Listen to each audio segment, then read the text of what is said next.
இந்த மாதிரி ரேஷியோல சம் கேட்குறாங்க அப்படின்னு சொல்லி கேட்டா பின்னத்துல இருந்துச்சு அப்படின்னு சொல்லி சொன்னா ஏஎஸ்டிபிக்கு வந்து பின்னத்துல கொடுத்துருவாங்க. இதை வந்து நம்ம என்ன பண்ணலாம், எல்சிஎம் எடுத்து ரெண்டையும் வேல்யூ வந்து ஒரே வேல்யூவா ஆக்கணும். எப்படி எடுக்கணும்னா ஏஎஸ்டிபிக்கு என்ன கொடுத்துருக்காங்க, 1/3:4/9 கொடுத்துருக்காங்க. அப்ப 9 எல்சிஎம் எடுக்கலாம். 9 எல்சிஎம் எடுத்தா இங்க என்ன வரும், 3 வரும்.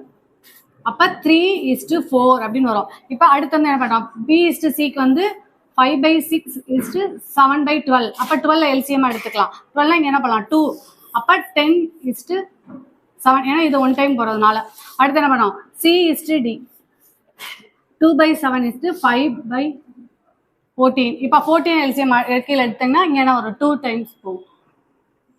4:5 இந்த மாதிரி கொடுத்துட்டாங்க. இப்ப நம்ம அடுத்து என்ன பண்ணலாம், A/B/C/D தான் நமக்கு கொஸ்டின்ல கேட்டிருக்காங்க. அப்ப என்ன பண்ணலாம், A/B/C/D இப்படி போட்டுக்கலாம். இப்ப AB என்ன கொடுத்து கண்டுபிடிச்சிருக்கோம், 3 4 கண்டுபிடிச்சிருக்கோம்.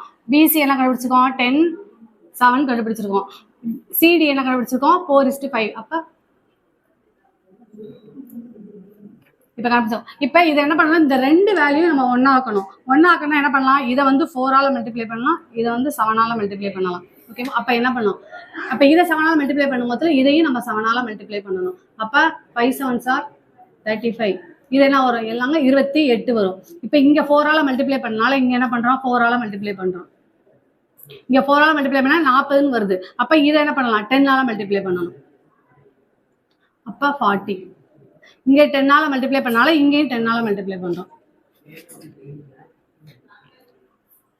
30. அப்ப இதான் இந்த சம்க்கு ஆன்சர் என்ன அப்படின்னு சொல்லி கேட்டீங்கன்னா 30:40:28:35. இதுதான் இந்த சம்முக்குரிய ஆன்சர்.